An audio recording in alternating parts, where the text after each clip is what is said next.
बिजेपिनिफ्राय बिटिसिआव shift जानायनि सिमां नुदों होननानै बुङो बेफोर ओरैनो मानसिफ्रा बुंनाय बांसावनाय बेबायदि गैया बिजेपिआव आं दा साधारन भाबै एमपिखौबो आं रेजिगनेसन होनानै हाबदों बिनि उनाव बिजेपिआ मोनसे गिदिर दल आदर्शजों थांग्रा दल गतिके बे माने बिजेपिआव बिजेपिनि दैदेनगिरिफ्रासो बा कोर कमिटि जेफोर दं आप टु दिल्लीसिम बिथांमोनासो डिसाइड खालामगोन जे आङो बबे जायगानि बबे खामानियाव उपयुक्त गतिके आंखौ भिसिडिसिनि चेयारमेन खालामो ना अबा माने प्राइमारि कमिटिनि मण्डल कमिटिनि प्रेसिडेन्ट खालामो ना बले बबा माबा मोनसे खालामो बेखौ बिजेपि दलासो डिसाइड खालामगोन बेबायदि खुनु गैया आरो बेफोरबायदि बिपिएफआव जेरैबायदि सोरबा सासे मानसिया बुंबानो जायो बेबायदि बिजेपि दलाव जाया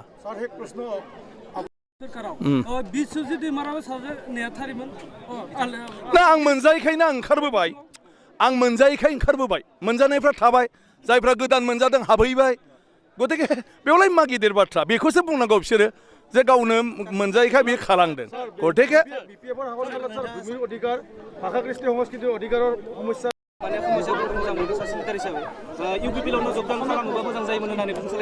नङा बेफोरथ' मानसिया सानगोन मोजांखौनो सानदों मानसिफोरनि साननाया नाथाय राजखान्थिया बेबायदि नङा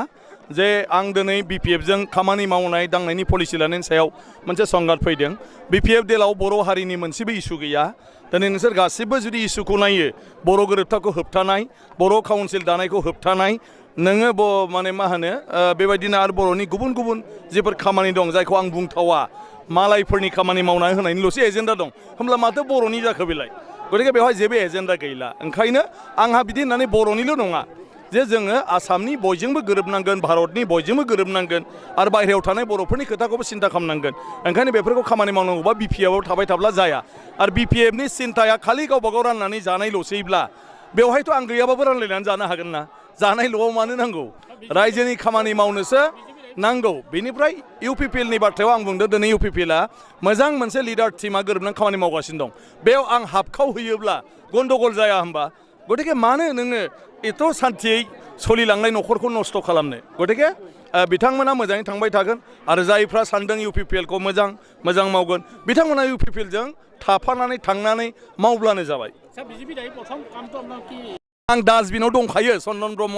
माने हाग्रामा महिलारि बिथांमोनजों आब' प्रमिलामोनजों खाम्फा बरगयारिमोनजों बे डास्टबिननि बादै जेबो नंला दा बिपिएफआ गतिके बिनिफ्राय जुदि गोदान डास्टबिन बा साफा डास्टबिन बेयाव गोलैनाया माथो गाज्रि हां मोनगोन आङो गतिके बेफोर ओरैनो जुक्ति गैयिनि जुक्ति खोथा बुंनाय आंनि खोथाया बेजों नङा सोर आन्दलन खालामदोंमोन सोर मा खालामदोंमोन सोर मुंख्लं जादोंमोन बेफोरखौ लानानै दिनै सोरखौबा सेन्टिमेन्ट सोब्ला जाया नाथाय नों मा मावखो आरो मा मावनो नागिरदों नों दिनै आन्दलनिक बाथ्रा बुंदों नाथाय नों दिनै बर'फोरनि थाखाय माबा मोनसे जानायखौ नों मानोथो होबथादों बर' कसारि अट'नमास काउन्सिल जानायखौ नोंलाय मानोथो होबथादों नोङो दिनै एथबां गोबाव बर' राव हारिमुनि थाखाय जे सोमावसारनानै एथ' मानसिया शहीद जाबाय बिनि उनाव बिटिसि मोनबाय बे बिटिसिनि गभर्नमेन्टआव जिरायनानै नोंहा मानो बर' राव हारिमुनि थाखाय जौगानायनि माबा मोनसे खामानि मावनो 5 कौटि 10 कौटि थाखानि प्रजेक्टबो मानो गैया जेराव 650 कौटि थाखा बोसोरै मोनो बेफोरखौ खालि थिकादारफोरनोल' होनानै माने खालि लामा दालांनि नामाव माने सोरबा थिकादारखौ माहाजोन खालामनाय सोरबाया कमिसन जानाय बिदिखौल' मावबाय थायोब्ला नोङो मा जानो आं बेयाव थाङाखै बे लाइनआव आंनि थांनाया जाहैबाय दिनै कमिसन राननायनिब्ला आं बे पार्टियाव थालायनो मा दरखार दं कमिसन होनानै खामानि होनायब्ला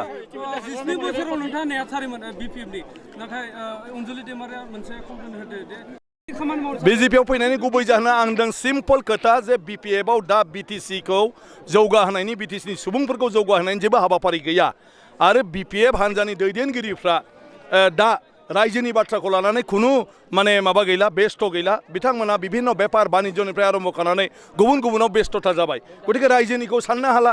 आरो गुबुननोबो हगारना होआ माने बिबानखौ दा दिनै जुदि नोंहा आफादगिरियानो जुदि सिबब्ला गभर्नमेन्टनि गाज्रिखौ नों बिनि सिगाङाव बोरै बुंजानो बेनो जुदि पार्टिनि प्रेसिडेन्टब्ला बेनो खुंनाय आफादाव बेनो आफादगिरि जनायाव मालाया बोरै नोंथाङा मोजां खामानि मावाखै होननानै पार्टियाव बोरै रायलायजानो गतिके बे पार्टियाव आरो नोङो सुस्रांजानाय फोसाबजानाय जेबो गैला आरो बाखि खामानि दामानिखौ रायजोआ मोनथिगौ जे बेसेबां गोजोनथाव जादों जायाखै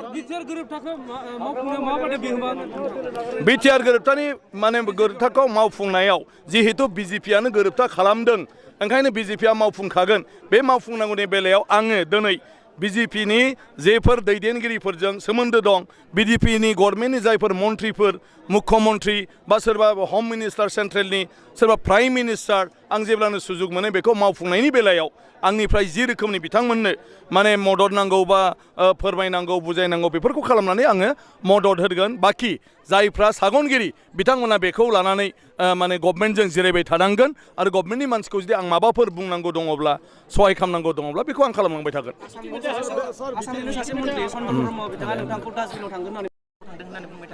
दा सानसुमा कंकर बैसुमतारिया सानसे समाव हाग्रामा महिलारि बिथांजों टिकेट होजायाखै बिथाङा बबा पाब्लिक मिटिङावनो अपमान खालामजोबदों बिनि उनावबो जुदि बिथाङा दिनै बिथाङानो मोजांथार होननानै बुङोब्लाथ' सानसुमा कंकर बैसुमतारि बिथांनि बाथ्रा नाथाय बिथांनि जिबनाव बिथांनि एक्सपिरियेन्सखौ जुदि बुङोब्ला आं बुंगोन माने 36 बोसोर नोंसिनिफ्रायबो उन्दैसिन बैसोआवनो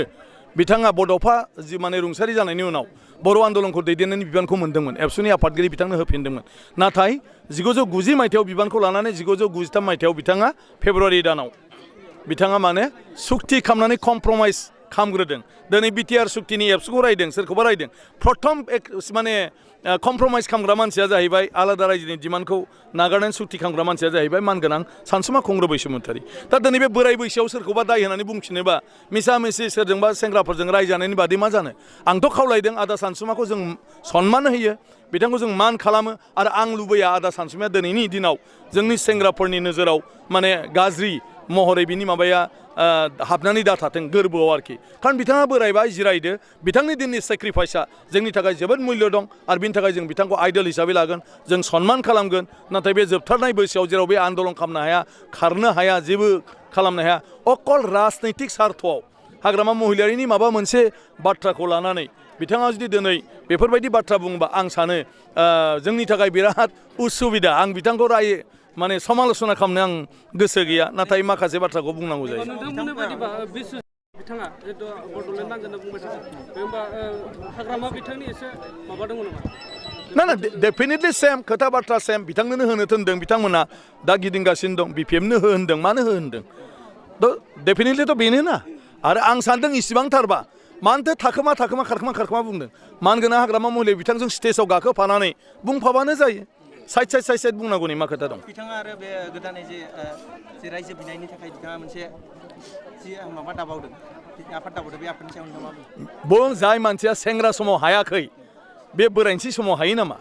दा 60+ जानानै हायो नामा 37आव बियो कमप्रमाइज खालामग्रोदों बड'फाया जि मोनसे टेम्प' आन्दलनखौ लाबोदोंमोन बिथाङा दायथ'खौ मोनखांनायनि उनावनो बिथाङा बिएससि सुक्ति खालामदों बिनि उनाव बिथाङा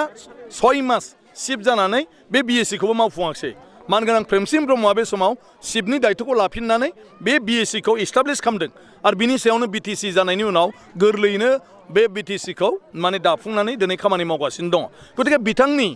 गावनि जिफोर खोथा दिनै बुंबाय थादों मावफुंनाय रेकर्डआ बबाव आरो बे मावफुंनाय रेकर्डनि माबाया माबायदि जारिमिना नोंथांमोना सेंग्रा बिजिरनानै नाय आगोलनि जारिमिनखौ आंहा बिनि सायाव जेबो अजद गैया आं होनदों आदा सानसुमाया 37 एजआव जेखौ मावनो हायोमोन बे समाव बिथाङा मावाखिसै 67आव मारै मावनो